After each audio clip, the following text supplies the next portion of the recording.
Imagine jogging in your own childhood neighborhood, only to have a man with a gun tell you that you do not belong. This is exactly what happened when an HOA cop targeted the wrong neighbor. The kind of story I am about to tell you could have. Ended with flashing red and blue lights, yellow tape stretched across a quiet street, and a grieving family trying to understand why their son never came home, but it did not. And the reason it did not is because one man, calm, trained, and disciplined, kept control when someone else lost it. Kendrick Vale was not a stranger to danger. At 29, he had already spent years in the Special Forces, seen combat, and carried responsibility that would break most men twice his age. But when he flew back to Texas to visit his parents in the suburbs of San Antonio, he was not thinking about any of that. He was just glad to be home, glad to sit at his mother's kitchen table again, glad to hear his father's laugh bounce off the walls, glad to take a break from the constant vigilance that had been his life for almost a decade. The neighborhood did not look any different than when he left it. Manicured lawns, kids riding bikes, folks waving politely as they carried groceries inside. It was the kind of place where people moved because they thought it was safe. And on the surface, it was. But safety is only as strong as the people who believe they are in charge of it. And in this neighborhood, one man thought he was in charge. Clifford Harlan, mid-50s, thick around the middle, with a voice that always carried further than it needed to. He was not elected and he was not appointed. But somehow Clifford had turned himself into the self-proclaimed watchdog of the Homeowners Association. If someone parked their truck a little too far off the curb, Clifford was the one leaving a note.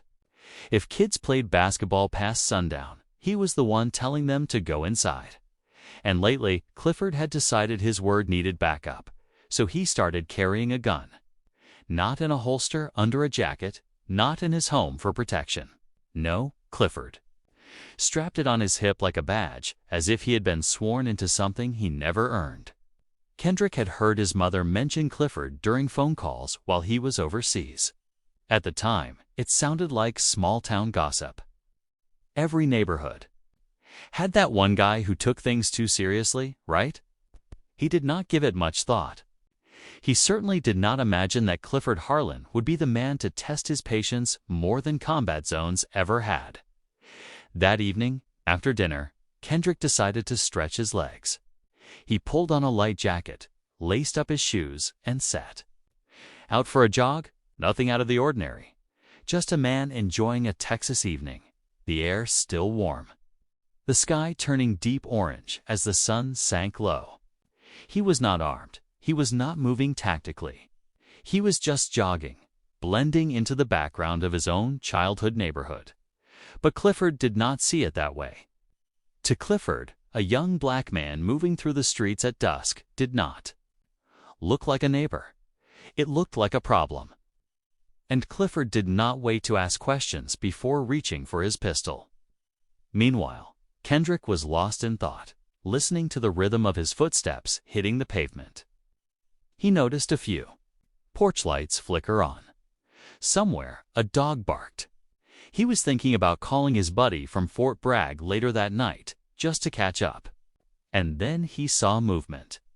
Someone stepping out from between two parked cars up ahead. It was Clifford, hand already near his weapon, eyes locked. "Hey," Clifford barked, his voice carrying across the street. "What are you doing here?"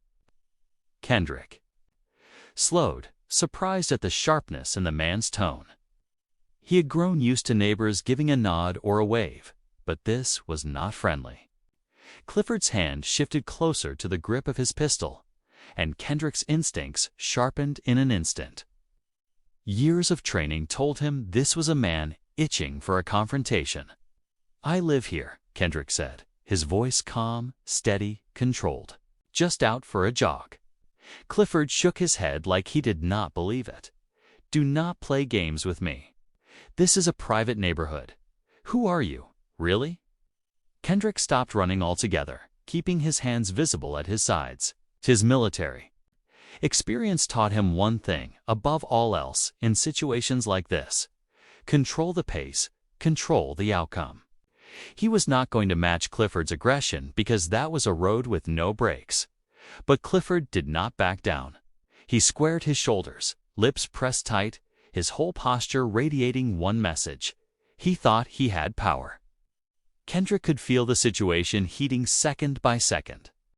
His parents' house was just 3 streets away, yet at that moment, it felt like a battlefield line had been drawn right there on the sidewalk. But this was only the beginning, and the night was about to turn sharper than anyone on that street expected. Clifford's words hung in the air longer than they should have. The silence between them sharper than the crickets chirping in the grass. Kendrick stood there, his chest rising and falling from the jog, eyes steady on the man blocking his path. He could see the glint of metal under the streetlight, the pistol strapped to Clifford's belt, too visible, too ready. "Sir, I told you," Kendrick repeated, his tone low but firm. "I live here. My parents live on Birchfield Drive. I am just running." But Clifford was not listening. His eyes darted over Kendrick like he was a puzzle that did not fit, like his very presence was out of order in a place Clifford had decided he controlled. "You do not look like you live here," Clifford shot back. His hand twitched near the weapon, as if the idea of touching it gave him confidence. Name, address. Now, Kendrick swallowed a breath. This was not Afghanistan. This was not some checkpoint overseas where giving the wrong answer could cost you everything. This was his own neighborhood. In Texas, a place where he should have been safe. And yet, here he was, being treated like a suspect for jogging after dinner. He slowly raised a hand, pointing down the street. 3 blocks that way. Brown brick house with a silver pickup in the driveway. My folks' place? You can ask them. Clifford sneered, not moving an inch. That is not how this works, you think? I am stupid. People like you always got some excuse, but I am not buying it. Kendrick's jaw tightened, but he forced his shoulders to stay relaxed. Inside, his instincts were firing, calculating every move. He could close the distance in 3 strides if he needed to.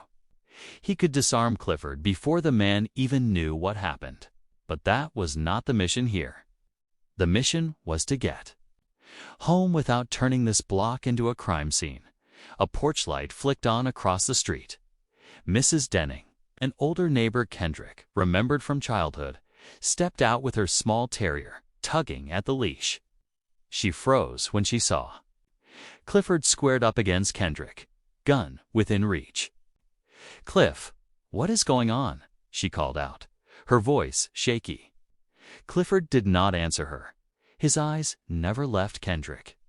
"Ma'am, I am just trying to get home," Kendrick said, raising his voice enough for her to hear. "I grew up here. My parents still live right down the road." Mrs. Denning frowned, recognizing Kendrick now in the light. "Cliff, that is the Vales boy. He has been overseas with the army. Put that thing away for a second." Kendrick thought the situation might deflate. But Clifford just shifted his stance, clearly annoyed. He did not like being corrected, especially not in public. "Ma'am, go back inside," Clifford barked. "I have got this under control." "Under control," she shot back, clutching her terrier to her chest. "You are pointing a gun at a neighbor." The dog yipped, the sound echoing off the houses. Kendrick's pulse ticked faster, not from fear, but from the awareness that more eyes were about to join in. He saw blinds shifting in windows, shadows moving behind curtains. Clifford wanted control, but now the whole street was beginning to watch. Kendrick lowered his voice again, directing it only at Clifford. "You do not want to do this. I am not a threat. I am telling you the truth." Clifford's lip curled. "I decide who is a threat around here." Kendrick almost laughed, not out of humor, but out of disbelief. This man had built a whole world in his head where he was the authority, and right now he was willing to gamble with a gun to keep that illusion alive. "Sir," Kendrick said, choosing each word carefully, "I do not want trouble, but if you point that gun at me, you are making a mistake you will not come back from." Clifford's eyes narrowed. He did not catch the weight in Kendrick's words. Not the threat, but the warning. Another voice cut in then, sharp and nervous. "Cliff, for God's sake, stop it." It was George Randall, who lived 2 houses down, stepping out onto his porch with his phone in his hand. The glow of the screen showed he was already recording. "I am calling the cops," George said. "Put the gun down before you ruin your life." Kendrick's eyes flicked to the phone, then back to Clifford. The air was heavy now, loaded with more than tension. It was loaded with the knowledge that this was no longer private. Clifford could not bluff his way through this without consequences, but Kendrick also knew cornered men were dangerous. The moment pride mixed with fear, logic disappeared. He took one slow step forward. Palms still open, his voice softened, almost conversational. "Listen, man, you are worked up. I get it. But you are not law enforcement. You do not have authority here. You are just pointing a gun at a neighbor who is trying to go home. That is all this is. Let us both walk away tonight." That is the smart move. For the first time, Clifford hesitated. His hand hovered, not quite grabbing the pistol, but not leaving it either. His eyes darted between Kendrick, George with a phone, and Mrs. Denning clutching her terrier. The audience was growing, and Clifford was not used to being challenged this way. But hesitation does not mean surrender, and in the next moment, Clifford's pride was about to push the standoff even further. The silence on Birchfield Drive felt alive, like the entire street was holding its breath. Clifford Harlan's hand twitched. Again near the pistol on his hip, and Kendrick could see the man's chest rising and falling quicker than before. It was not just suspicion anymore. To his ego, pride, the refusal to look weak in front of neighbors who were now staring through their blinds. "Do not take another step," Clifford barked, his voice cracking at the end. Kendrick froze in place. His military training told him what he was dealing with. A man, armed, nervous, and desperate to feel in control. Those were the worst combinations. One wrong word, one sudden movement, and the situation would detonate. "I said I live here," Kendrick replied, his tone calm but firmer than before. "My parents are Albert and Lorraine Vale. Ask anyone on this street. They will tell you." Clifford's face twisted, almost like he could not process the fact that people around him might recognize Kendrick. "I do not care what names you throw at me. You do not belong out here this late. You think you can walk around and nobody notices? Not on my watch." Kendrick tilted his head slightly, studying him. "Your watch? You mean the HOA?" Clifford stiffened. "That is right. Somebody has got to enforce the rules around here." That answer made Kendrick bite back a bitter laugh. Combat zones had actual rules of engagement. Here, Clifford was writing his own laws with a handgun from the sidewalk. From across the street, George Randall's voice cut through again, this time louder. "Cliff, you have lost it. Everyone can see what you are doing. Put the gun away before the police get here." The words police seemed to ripple through Clifford, but instead of backing down, he hardened. He turned his head slightly toward George without breaking his stance. "Mind your business, George. This does not concern you." "Oh, it concerns all of us," George shot back. "You are pointing a loaded gun at a soldier who grew up here. Everyone knows the Vales. Everyone knows you are not a cop." Kendrick stayed still, his eyes locked on Clifford. He knew George's words were true, but they also risked cornering Clifford further. A man like Clifford was not going to let himself be humiliated in front of half the neighborhood. That kind of pride was COMBUSTIBLE. Mrs. Denning stepped forward. 2. Holding her tiny terrier like a shield. Her voice shook, but it was strong enough. Cliff, you put that gun down right now. That is Albert and Loren's son. He used to mow my lawn in high school, for heaven's sake. For just a second, Clifford's arm dropped an inch, the weight of recognition pressing on him. Kendrick caught the movement, his instincts alert. See, Kendrick said softly, keeping his voice level. They know me. I am not a stranger. I am not a threat. I am just going home. Clifford's eyes darted between them, his breathing quickening, his hand lingering close to the grip, indecisive. He was not ready to lose face. You think I am stupid. Clifford snarled, spitting the words like they were poison. People lie all the time. How do I know you are not armed right now? Kendrick held his gaze, letting the question settle. He thought carefully before answering, his voice steady. You do not know. That is the problem, is not it? You are pointing a gun at someone, without knowing the facts, and you are about to make a mistake that will haunt you. The words were not shouted. They were not angry. They carried the weight of experience Clifford could not possibly understand. Clifford shifted his feet, trying to look taller. You do not talk to me like that. You do not give me warnings. At that moment, Kendrick realized Clifford had no control. Not really. The gun was not about safety.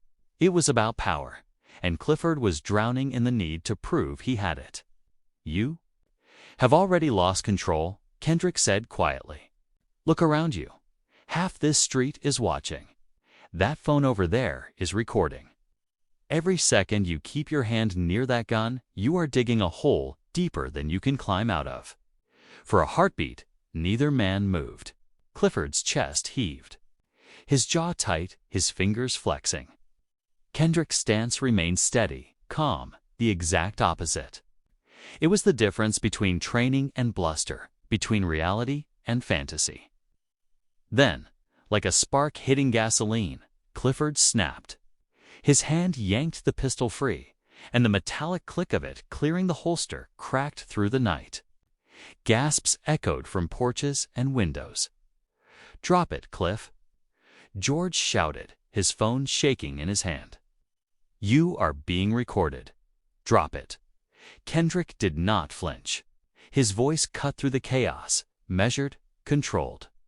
If you point that at me, you are gambling with your life.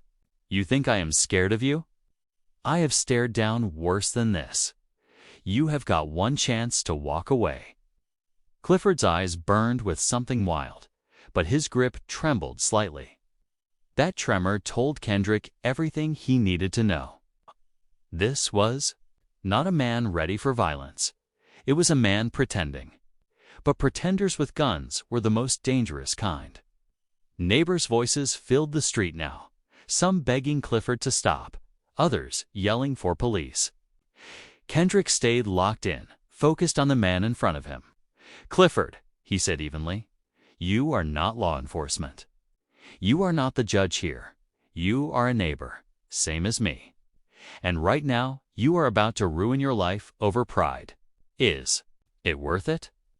The silence stretched again, unbearable and heavy.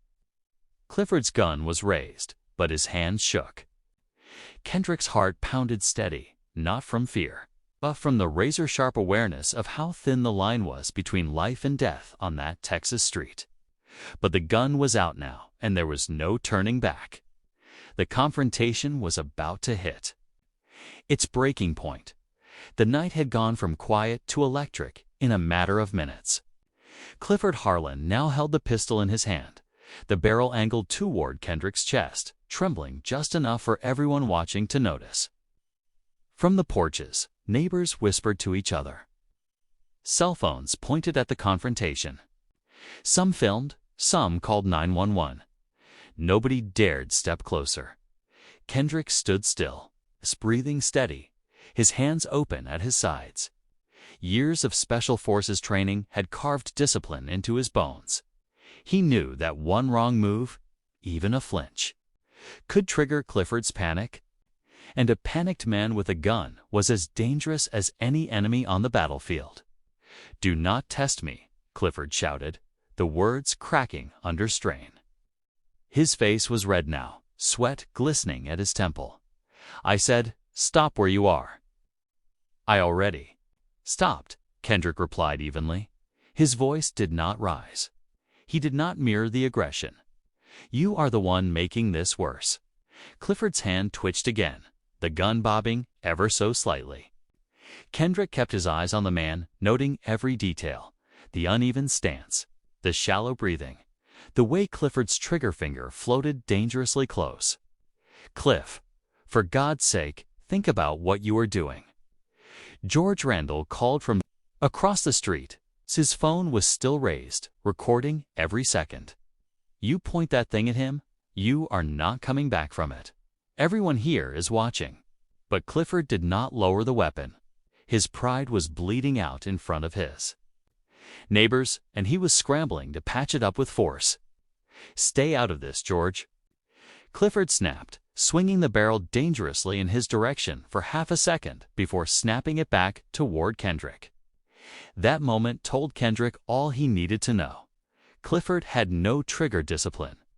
He was not in control of the weapon. And that meant the danger had multiplied. Kendrick's voice cut through again, calm but with steel underneath. "You are pointing a loaded gun at a man who has not done a thing to you. Think about how this looks. Think about where this ends." Clifford sneered, his voice dripping with false authority.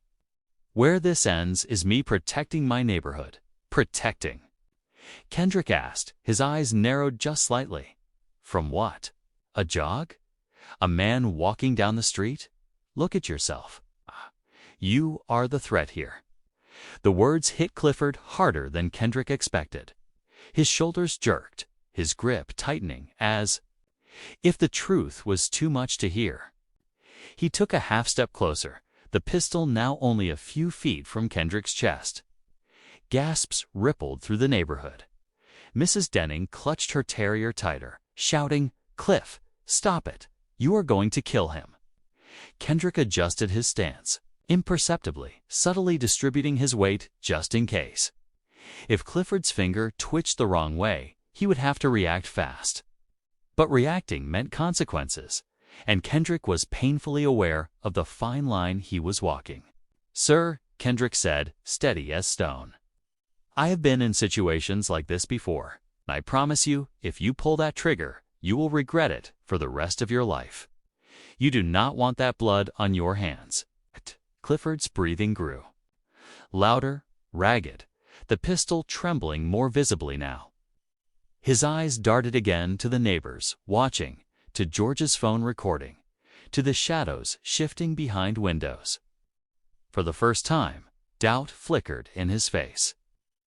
"You think you are smarter than me," Clifford muttered, almost to himself. "You think because you were in the army you can talk down to me?" Kendrick took the opening, his voice soft but cutting. "No, I think because I was in the army, I know how quickly this can turn into something you cannot control. And you do not want to learn that lesson the hard way." George shouted again, "Cops are on their way." "Drop it before they show up, Cliff." The mention of police made Clifford twitch. His hand shook harder now, and Kendrick could almost feel the weight of that fear filling the air. Clifford was not afraid of Kendrick. He was afraid of losing face, of being seen as weak. Kendrick lowered his voice again, almost like he was speaking only to Clifford. "You have got a choice right now.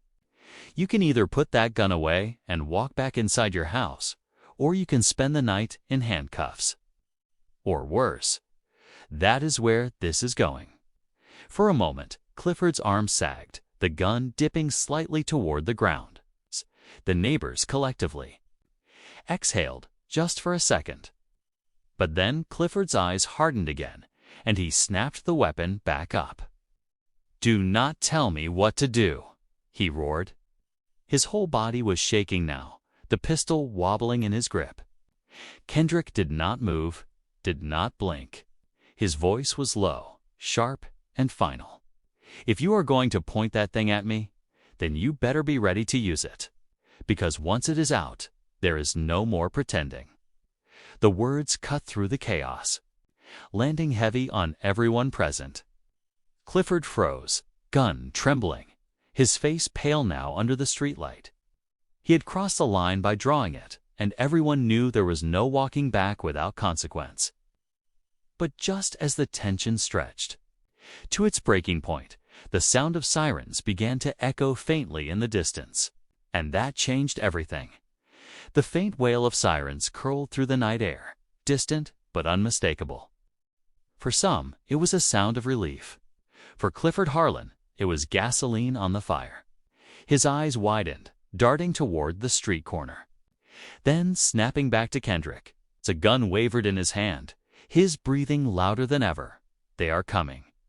George Randall called, almost triumphant, his phone still fixed on Clifford.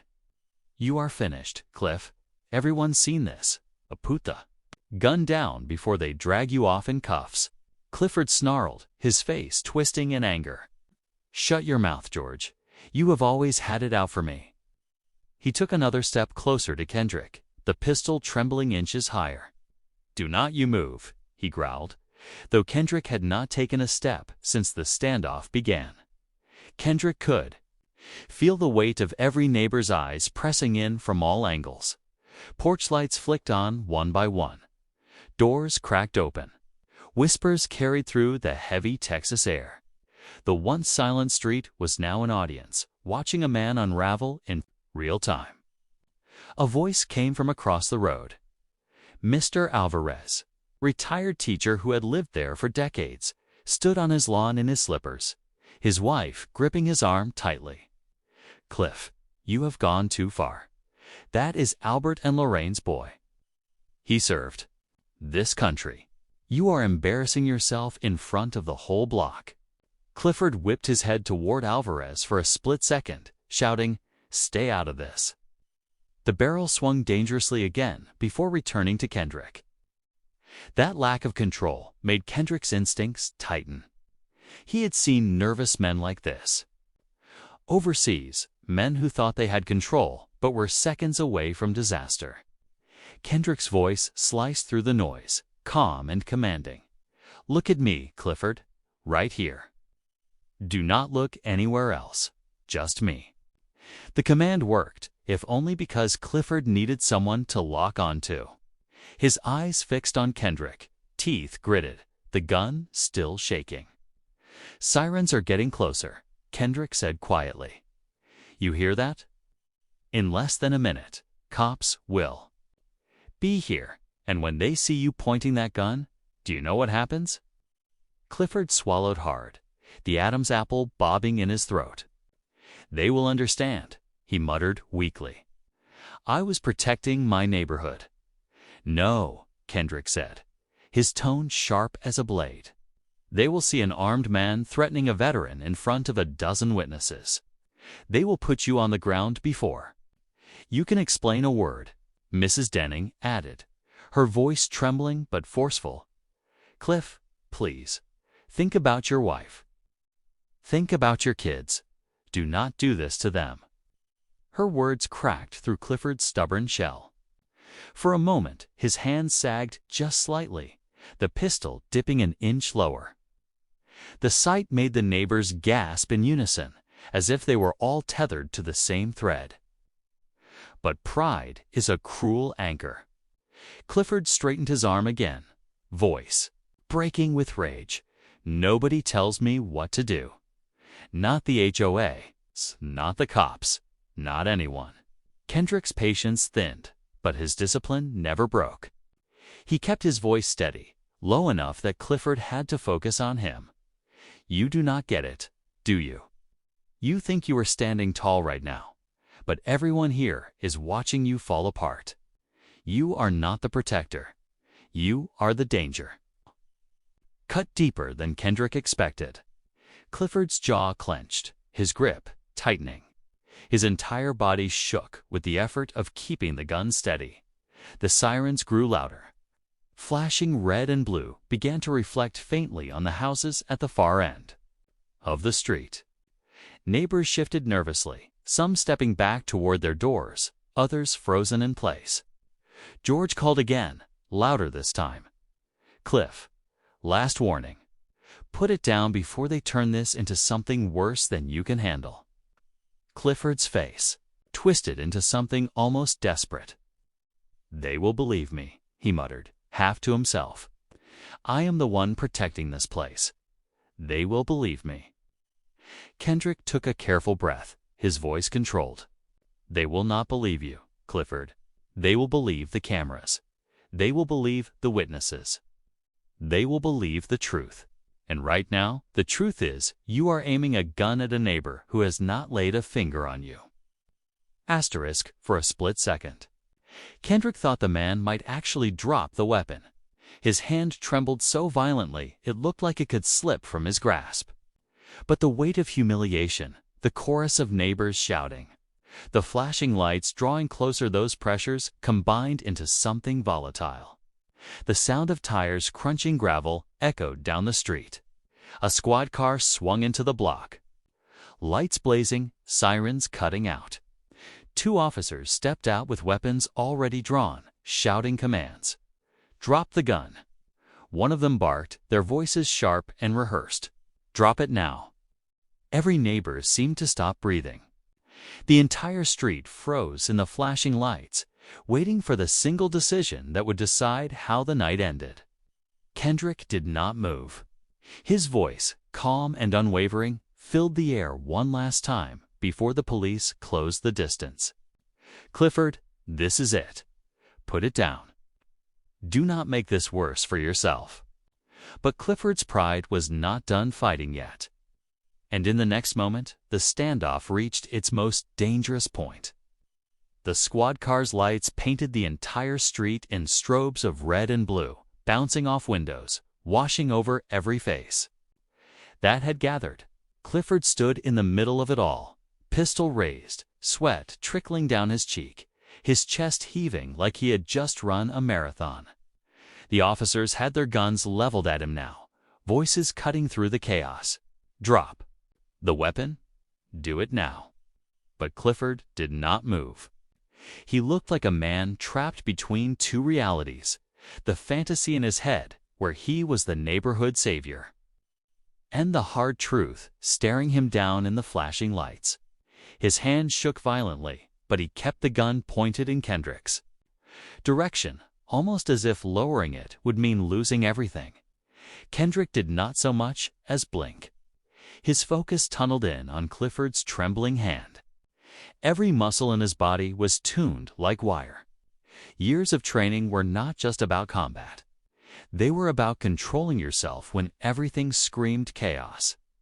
He remembered drills in Fort Bragg, standing in the blistering sun while instructors barked, "Control your breathing, control your mind, control your outcome." In Afghanistan, he had learned that the most powerful weapon was not a gun, but a calm mind in a storm of panic. He held on to that now, his breath even, his eyes locked on the man whose pride had brought them both to the edge of disaster. The police officers advanced slowly, their commands relentless. The standoff, which had stretched across an eternity of minutes, was now measured in seconds. The outcome for everyone on that street hung in the balance of one man's next. Desperate move. Asterisk, the officer's shouts were the only sound. Clifford's face crumpled, the fight draining away. The gun clattered to the pavement. He was on the ground, handcuffed, sobbing. As the police led him away, the neighborhood exhaled. Kendrick finally lowered his hands, his heart still a steady drum. He looked at the faces of his neighbors, not with anger, but with a weary resolve. The true cost of Clifford's pride was not a tragedy, but a quiet, communal shame that would linger on that safe, manicured street long after the sirens faded.